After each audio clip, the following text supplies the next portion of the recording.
جہاز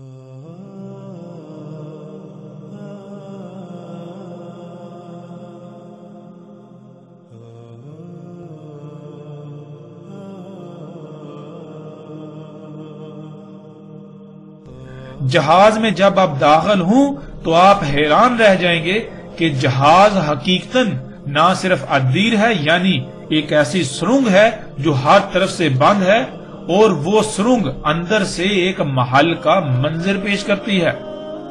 بلکہ وہ سرنگ اندر سے محل کا منظر پیش کرتی ہے۔ جب وہ اس دیر یعنی محل نما ہر طرف سے بند سرنگ میں داخل ہوئے تو انہوں نے جو دیکھا اس کے بارے میں کئی طرح کے الفاظ آئے ہیں، اور وہ سب کے سب اپنی جگہ پر بالکل ٹھیک ہیں۔ اب سب سے پہلے ہم یہ دیکھتے ہیں کہ آج تک ان الفاظ کو کیسے بیان کیا گیا جو اندر موجود انسان کے بارے میں استعمال کیے گئے۔ اس کے لیے پیچھے گزرنے والی تمام روایات میں ان مقامات کو ذہن میں رکھا جائے جہاں جہاں اس کا ذکر ہے، اور جو ان کے تراجم کیے گئے ان کو آپ اپنی آنکھوں سے دیکھ سکتے ہیں کہ انہوں نے آج تک جو تراجم کیے ان میں کہیں پر یہ لکھا کہ غار میں داخل ہوئے، کہیں پر مندر، کہیں پر گرجا، اور کہیں پر محل کا ترجمہ کیا گیا، اور آگے کہا گیا کہ ایسا دیو قامت لمبا چوڑا بڑا انسان دیکھا جو اس سے پہلے کبھی نہیں دیکھا، اور وہ لوہے کی زنجیروں میں جکڑا ہوا اوپر نیچے اچھل کود کر رہا تھا، اوپر نیچے اچھل رہا تھا۔ ناظرین، لیکن جب ہم عربی متن میں غور کریں تو ان علماء دجال کا اصل چہرہ کھل کر سامنے آ جاتا ہے کہ حقیقت کیا ہے، اور انہوں نے اس کو جان بوجھ کر اس لیے چھپایا تاکہ ان کے اپنے باطل نظریات پر انگلی نہ اٹھے اور لوگ آنکھیں بند کر کے ان کے پیچھے چلتے رہیں۔ ایک طرف یہ اس کو ایک گرجے، محل، مندر یا غار میں لوہے کی زنجیروں میں بہت مضبوطی اور سختی کے ساتھ جکڑتے ہیں، لیکن جب آگے عربی کے الفاظ آتے ہیں ینزو فیما بین السماء والارض، تو ان الفاظ کا ترجمہ کیا کرتے ہیں آپ اپنی آنکھوں سے دیکھ لیجئے۔ سکرین پر آپ کو نظر آ رہا ہے کہ ان الفاظ کا ترجمہ صرف اور صرف یہ کیا اوپر نیچے اچھل کود رہا تھا، یہ ترجمہ کیا گیا، لیکن آپ عربی میں دیکھ سکتے ہیں کیا لکھا ہے۔ عربی میں جو الفاظ ہیں ان میں زمین اور آسمان کے الفاظ موجود ہیں۔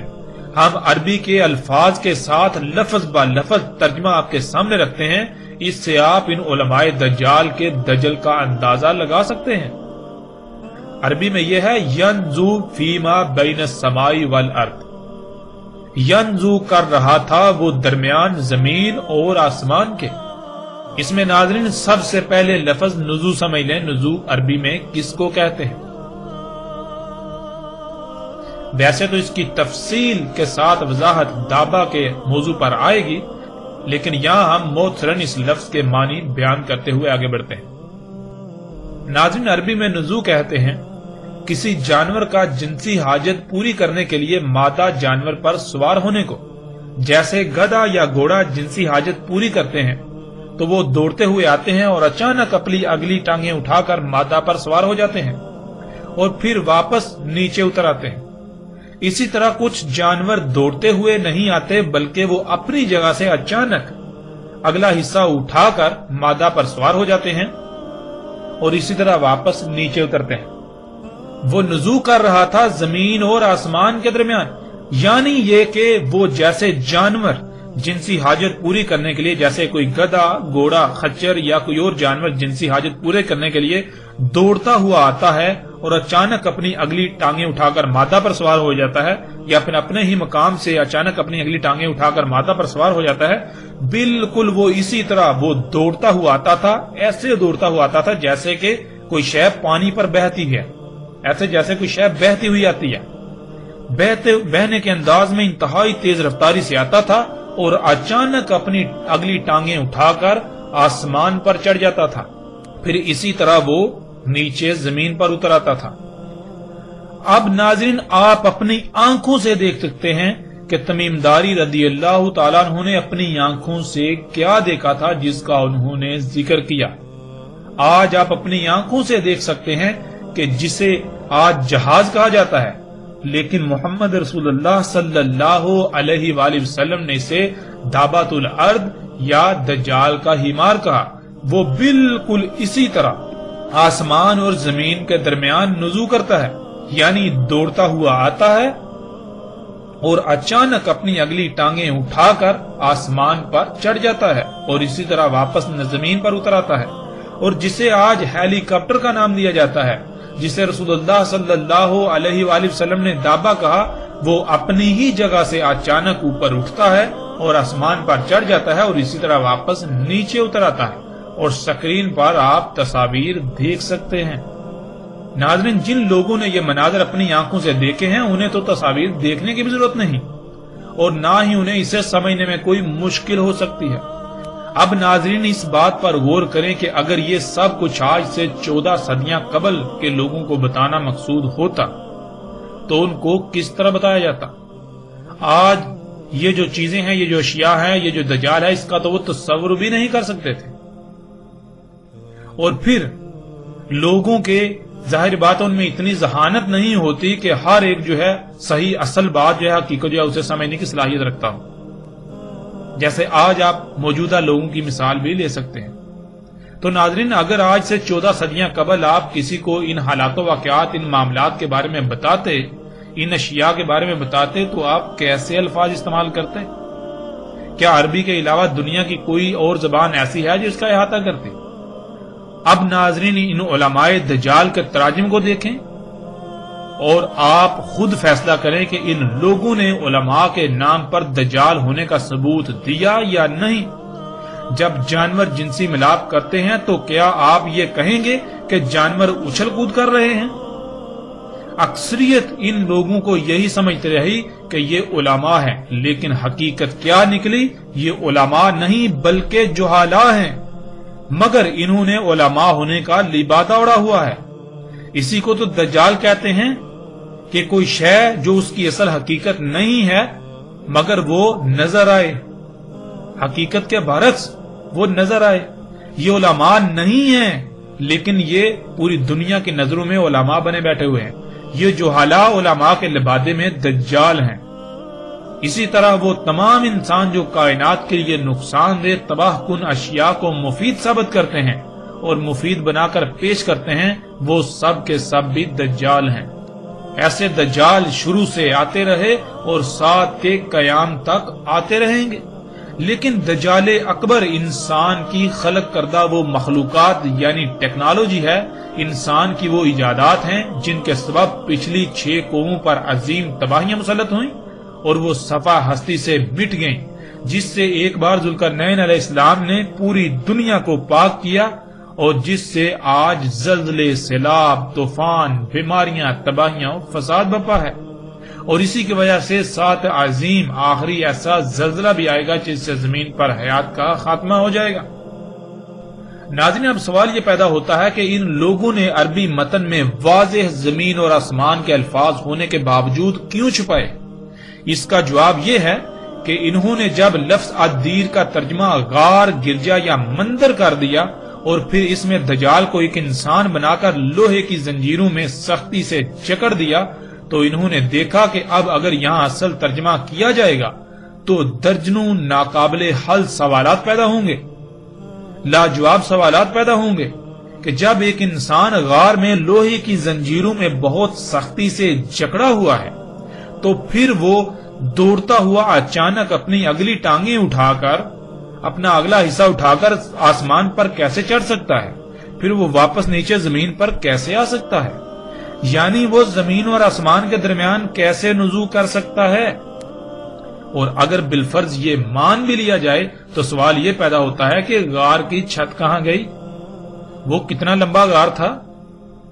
اگر یہ اصل ترجمہ کر دیتے تو یہ ایسے کسی ایک سوال کا بھی جواب نہ دے پاتے، تو انہوں نے دجل کو اختیار کیا، اور یہی وہ وجہ ہے جو یہ علماء کے نام پر دجالون کذابون دن رات شور مچاتے ہیں کہ خود سے غور و فکر نہیں کرنا، خود سے غور و فکر نہیں کرنا، قرآن میں خود سے غور و فکر نہیں کرنا، بلکہ جیسے سلف صالحین نے سمجھا بس ویسے ہی سمجھنا ہے،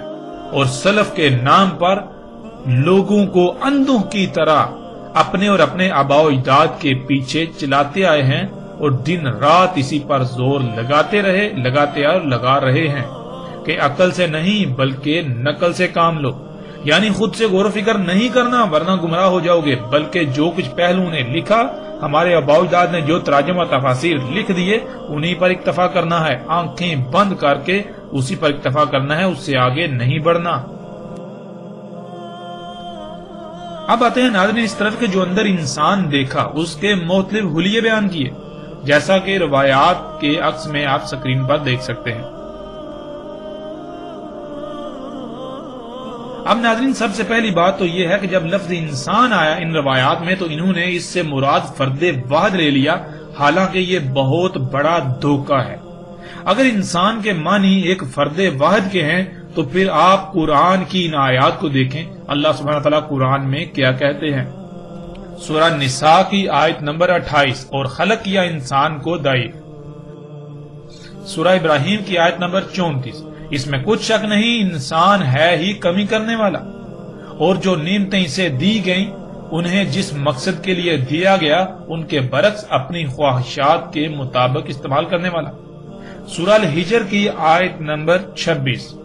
اور تحقیق کے خلق کیا انسان کو سلسال سے حمائن مسنون سے۔ سورہ الاسراء کی آیت نمبر 11،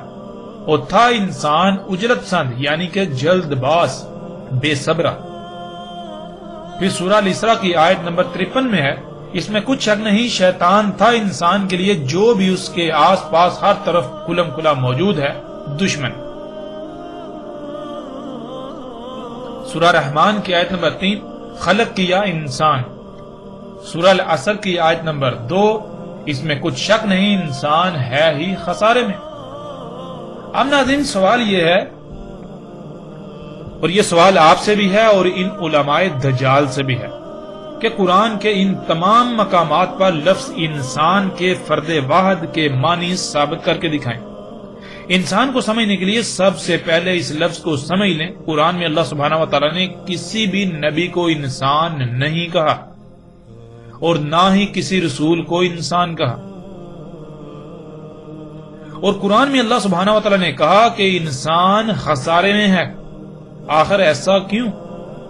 لفظ انسان کا مادہ کیا ہے؟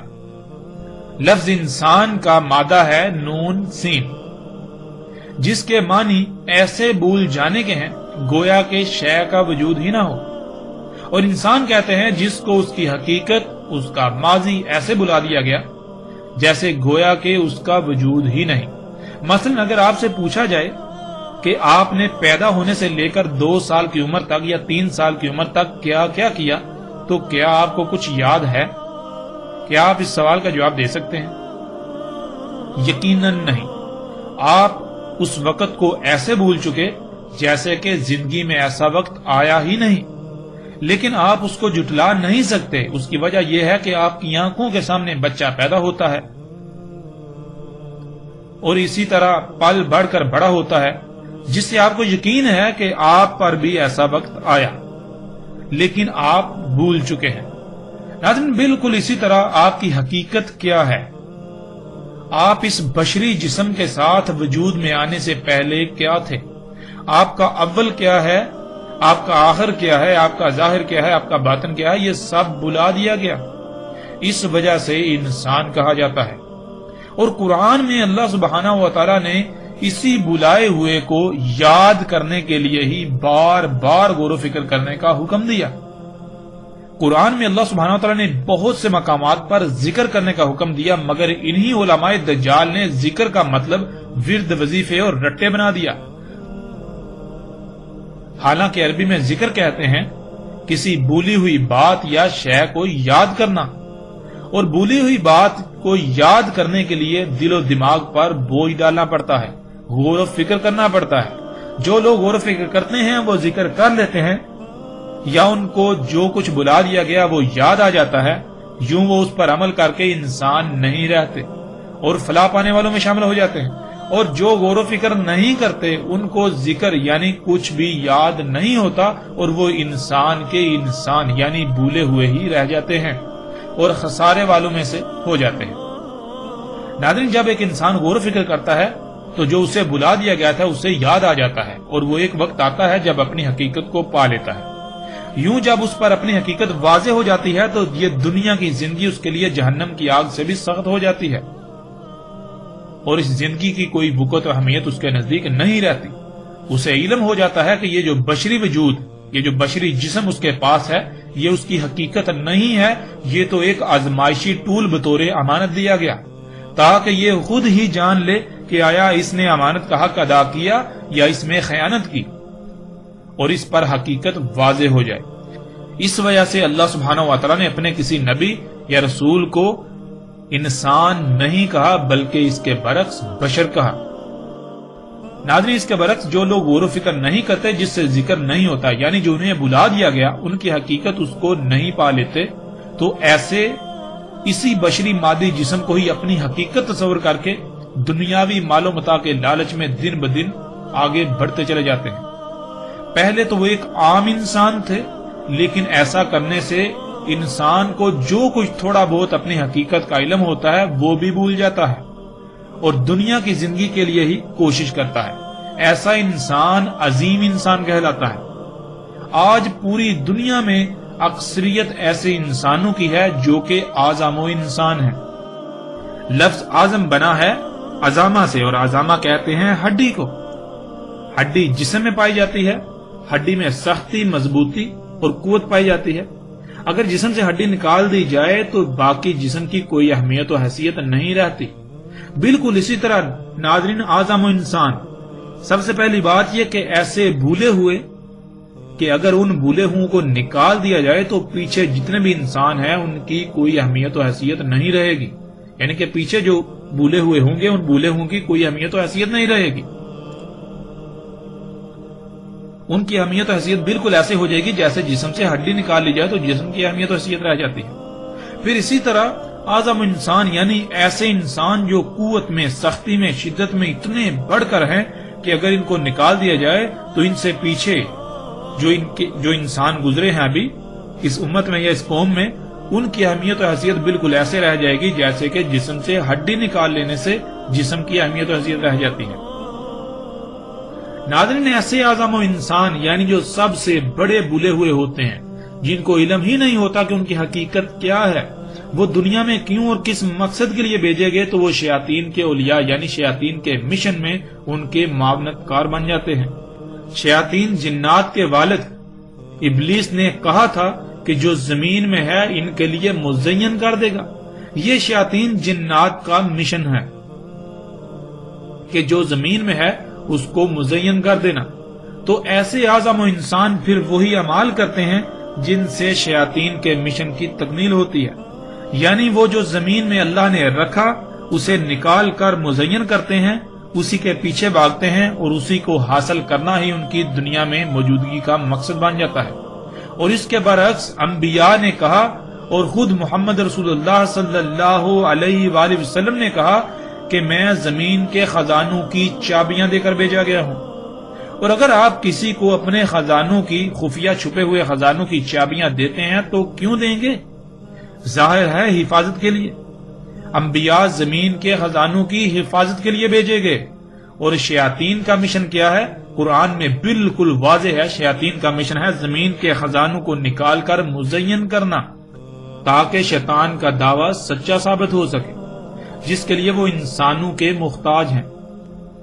ناظرین، اب آپ اپنے ارد گرد نگاہ دوڑائیں اور اپنے گریبان میں جھانکیں، آپ کس کے ولی یعنی کس کے مشن میں اس کے معاون کار بنے ہوئے ہیں، انبیاء کے یا پھر شیاطین کے؟ حق کو سمجھنے کے لیے کوئی بھی مشکل نہیں رہی۔ روایت میں اعظم انسان کا جو ترجمہ کیا جاتا ہے، یعنی کہ روایت میں اعظم انسان کا جو ترجمہ ان علماء دجال نے بہت بڑا، دیو قامت، بڑا جسیم، اونچا، بہت لمبا، بہت قوت والا، زور آور انسان کے کیے، تو ان سے ہمارا یہ سوال ہے اور آپ بھی سوال کیجئے کہ یہ ترجمہ انہوں نے کیسے کر لیا؟ ناظرین، ان لوگوں میں آپ کو اکثریت ایسی ملے گی جو اپنے اماموں کو بھی اعظم قرار دیتی ہے، جیسے امام اعظم ابو حنیفہ۔ تو ناظرین، لوگوں سے سوال کریں ان سے پوچھیں جب وہ بھی امام اعظم ہیں، یعنی وہ بھی اعظم ہیں، تو یہاں اعظم کا ترجمہ کیا وہی لیا جائے جو اسے روایت میں لیتے ہو؟ پھر اسی طرح جیسے امام اعظم احمد رضا خان بریلوی اور اسی طرح ایک مکتبہ فکر جن کے نزدیک باقی سب کافر و مشرک ہیں سوائے اس کے کہ جو ان کے نظریات و عقائد کی آنکھیں بند کر کے اور منہ پر پٹی باندھ کر تصدیق نہ کرے، انہیں تسلیم نہ کرے، اس مکتبہ فکر کے فرقے کے نزدیک صرف زبان کے الفاظ کی حد تک محض سادہ لو عوام کو اپنے فرقے کے جال میں جکڑنے کے لیے امام اعظم محمد رسول اللہ صلی اللہ علیہ وآلہ وسلم کو کہتے ہیں۔ ان سے بھی سوال کریں کہ کیا محمد رسول اللہ صلی اللہ علیہ وآلہ وسلم کے لیے بھی یہاں لفظ اعظم کا ترجمہ وہی لیا جا سکتا ہے جو ترجمہ تم لوگ روایت میں لیتے ہو، روایت میں کرتے ہو اور دوسروں پر اسی کو زبردستی تھوپتے ہو، مسلط کرتے ہو؟ ناظرین، اگر یہاں اعظم کا ترجمہ یہ نہیں لیا جا سکتا تو پھر وہاں کیوں ایسا ترجمہ کیا گیا؟ کیا یہ دجل عظیم نہیں؟ اعظم کہتے ہیں ایسی شے کو جس کے بغیر باقی کسی کی کوئی اہمیت و حیثیت ایسے ہو جائے جیسے جسم سے تمام کی تمام ہڈی نکال لینے سے پیچھے جسم کی اہمیت و حیثیت رہ جاتی ہے۔ جب آپ امام اعظم ابو حنیفہ کہتے ہیں تو اس کا مطلب یہ ہے کہ اس دین سے، اس ملت سے اگر ابو حنیفہ کو نکال دیا جائے، انہیں نکال دیا جائے تو پھر باقی جتنے بھی امام ہیں ان کی اہمیت و حیثیت بالکل ایسے رہ جائے گی جیسے جسم سے ہڈی نکال دینے سے جسم کی اہمیت و حیثیت رہ جاتی ہے۔ اس طرح جو امام اعظم احمد رضا خان بریلوی کو کہتے ہیں تو اس کا مطلب یہ ہے کہ اگر احمد رضا خان بریلوی کو اس دین سے نکال دیا جائے جسے یہ اسلام کہتے ہیں تو پیچھے دین کی اہمیت و حیثیت بالکل ایسے رہ جائے گی، پیچھے جو امام جتنے بھی بچیں گے، باقی جتنے بھی امام ہیں ان کی اہمیت و حیثیت ایسی رہ جائے گی جیسے کہ جسم سے تمام کی تمام ہڈی نکال دینے سے جسم کی اہمیت و حیثیت رہ جاتی ہے۔ پھر اسی طرح محمد علیہ السلام کو جب امام اعظم کہا جاتا ہے تو اس کا مطلب یہ ہے کہ اگر اس دین سے محمد علیہ السلام کو نکال دیا جائے تو پیچھے جتنے بھی امام ہیں، جتنے بھی لیڈران ہیں، پیچھے جو دین ہے اس کی اہمیت و حیثیت بالکل ایسے رہ جائے گی جیسا کہ جسم سے تمام کی تمام ہڈی نکال دینے سے جسم کی اہمیت و حیثیت رہ جاتی ہے۔ ناظرین، یہ ہے اعظم، یہ ہے اعظم کے معنی۔ ناظرین، تمیم داری رضی اللہ تعالیٰ عنہ نے جہاز میں سوار جن انسانوں کو دیکھا وہ آج کے انسان تھے۔ اس وقت کے انسانوں کو دیکھا، اس وقت کے انسانوں کو اعظم و انسان کہا اور کہا کہ وہ نرم ملائم مواد والی سیٹوں پر بیٹھے، لوہے والی بیلٹوں میں جکڑے ہوئے، بندھے ہوئے نزول کر رہے تھے زمین اور آسمان کے درمیان۔ زمین اور آسمان کے درمیان نزول کی وضاحت کھل کر ہو چکی۔ اب آتے ہیں اس پر کہ لوہے والے پٹوں میں جکڑے ہوئے تھے۔ یہ کون سے لوہے والے پٹے تھے جن میں اعظم و انسان جکڑے ہوئے یعنی بندھے ہوئے زمین اور آسمان کے درمیان نزول کر رہے تھے؟ ناظرین، اگر آپ نے جہاز کا سفر کیا ہو تو نزول کے وقت یعنی جب ٹیک آف اور لینڈنگ کی جاتی ہے، ٹیک آف اور لینڈنگ ہوتی ہے تو اس وقت جہاز میں موجود تمام کے تمام انسان لوہے والے پٹوں میں جکڑے ہوئے ہوتے ہیں جسے آپ سیٹ بیلٹ کہتے ہیں، اور وہ اسی سیٹ پر بیٹھے ہوئے ہوتے ہیں جو نرم ملائم مواد سے بنی ہوئی ہوتی ہے۔ اور پھر ناظرین، دوسرے مقام پر تمیم داری رضی اللہ تعالیٰ نے اعظم و انسان کے بجائے ایک کمزور، کراہنے والا اور شدید شکایات کرنے والے انسان سے ملاقات کا ذکر کیا۔ اور اس کی حقیقت کیا ہے؟ ناظرین، اس کا حقیقت یہ ہے کہ آج پوری دنیا میں ایئر ایمبولینس چل رہی ہے۔ زخموں سے چور بیمار کراہتے ہوئے انسانوں کو اسٹریچر پر بیلٹوں سے جکڑا ہوا ہوتا ہے اور اسی ادیر یعنی ہیلی کاپٹر یا جہاز والی ہر طرف سے بند سرنگ میں ڈال کر سوار کر کے زمین اور آسمان کے درمیان نزول کیا جاتا ہے۔ یہ حقائق آج آپ اپنی آنکھوں سے دیکھ رہے ہیں۔ ناظرین، مثال کے طور پر اگر آپ پہلی بار کسی جدید شہر جائیں تو کیا آپ وہاں کوئی ایک ہی شہر دیکھیں گے؟ نہیں، بلکہ آپ خوب گھومے پھریں گے۔ بالکل اسی طرح تمیم داری رضی اللہ تعالیٰ عنہ نے آج موجودہ دور میں جو کچھ ہو رہا ہے یہ سب کچھ اپنی آنکھوں سے بالکل ایسے دیکھا جیسے آپ خواب دیکھتے ہیں۔ اس موجودہ انسان کو بھی دجال قرار دیا۔ اس لیے کہ آج موجودہ انسان بھی سب سے بڑا دجال ہے، جو انسانوں کی حقیقت اور اس کے دنیا میں آنے کے اصل مقصد پر دجل کا پردہ چڑھا کر جو انسان کی حقیقت نہیں اسے حقیقت بنا کر دکھا رہا ہے، اور دنیا میں آنے کا جو مقصد نہیں ہے اس کو دنیا میں آنے کا مقصد بتا اور دکھا رہا ہے۔ اللہ سبحانہ و تعالیٰ نے پورے قرآن میں بار بار سختی کے ساتھ حیات الدنیا یعنی دنیاوی مال و متاع، دنیاوی زندگی کو ترک کرنے کا حکم دیا، دنیاوی حیات کو، دنیاوی مال و متاع کو، اس سے حب کرنے یعنی اس کی طرف جانے سے سختی سے منع کیا، اس دنیاوی زندگی، دنیاوی مال و متاع کے پیچھے بھاگنے سے روکا۔ لیکن آج یہ انسان ہی ہے جس نے اصل مقصد پر دجل کا پردہ چڑھا کر جس سے اللہ نے روکا اسی کو دنیا میں آنے کا مقصد بنا اور دکھا دیا اور بنا دکھا رہا ہے، اور انسانوں کی اکثریت اسی کے پیچھے لگی ہوئی ہے۔ اس لیے یہ اعظم و انسان بھی دجال ہے، جیسے پیچھے دجال انسانوں میں آتے رہے اسی طرح دجال انسانوں میں بھی آتے رہے کہ پیچھے کیا ہے، پیچھے کوئی ایک آدھا دجال ایک دو آتے تھے، اس طرح آتے تھے، لیکن آج جو ہے ان کی ایک بڑی تعداد موجود ہے جو ان ایجادات کو، ان اشیاء کو انسانوں کے لیے مسیحا بنا کر پیش کر رہے ہیں، حالانکہ حقیقت اس کے بالکل برعکس ہے۔ پھر ناظرین جب تمیم داری رضی اللہ تعالیٰ عنہ نے کہا کہ انہوں نے جب دابا سے سوال کیا کہ تو کون ہے تو اس نے کہا میں جساسہ ہوں۔ ناظرین جساسہ کہتے ہیں جاسوسی کے آلے کو۔ آج یہ دابا جسے آپ ڈرون جہاز کہتے ہیں پوری دنیا میں ان کے ذریعے جاسوسی کا کام لیا جا رہا ہے، انہی جہازوں سے جاسوسی کا کام لیا جا رہا ہے، یہاں تک کہ اوپر خلا میں گھومنے والی سیٹلائٹ سے بھی یہی کام لیا جا رہا ہے، انہی مقاصد کے لیے استعمال کیا جا رہا ہے، اپنے دشمنوں کی حساس معلومات، حساس جگہوں کی تصاویر لینے کے لیے یعنی جاسوسی کے لیے استعمال کیا جا رہا ہے۔ ناظرین یہ سب تمیم داری رضی اللہ تعالیٰ نے اپنی آنکھوں سے بالکل اسی طرح دیکھا جیسے آپ خواب دیکھتے ہیں، جو کہ دجال تھا، اور جو سوالات وغیرہ کا ذکر کیا اس کی حقیقت پیچھے بیان کی جا چکی، وہ فرضی سوالات تھے اس وقت کے تقاضے کے مطابق۔ اگر اس وقت ساری حقیقت کھول کر بیان کی جاتی تو ایک طرف کسی کے سمجھ میں کچھ نہ آتا اور دوسری طرف اکثریت دجال سے بے فکر ہو کر بیٹھ جاتی کہ دجال تو ایسی شے ہے جو ہماری زندگی میں تو آنے والا نہیں، اس لیے پریشانی کی کوئی بات ہے ہی نہیں۔ ناظرین الحمدللہ ہم نے اللہ کے فضل سے جتنا مختصر سے مختصر ہو سکتا تھا اور جامع انداز میں ہو سکتا تھا اس واقعے پر بات کی، مزید بات بھی کی جا سکتی ہے اور بہت سارے پہلو ہیں ان پر بھی تفصیل سے بات کی جا سکتی ہے، لیکن وہی بات کہ ہمارا مقصد موضوع کو لمبا کرنا نہیں، ہمارا مقصد ہے حق کو سمجھنا۔ اور بھی بہت سارے سوالات کھڑے کیے جا سکتے ہیں لیکن ان کا فائدہ نہیں ہوگا، اس لیے جو اصل مقصد تھا وہ بالکل کھل کر سامنے آ گیا، کسی بھی لحاظ سے کوئی پریشانی نہیں رہتی۔ اس کے باوجود جو چاہے ایمان لائے،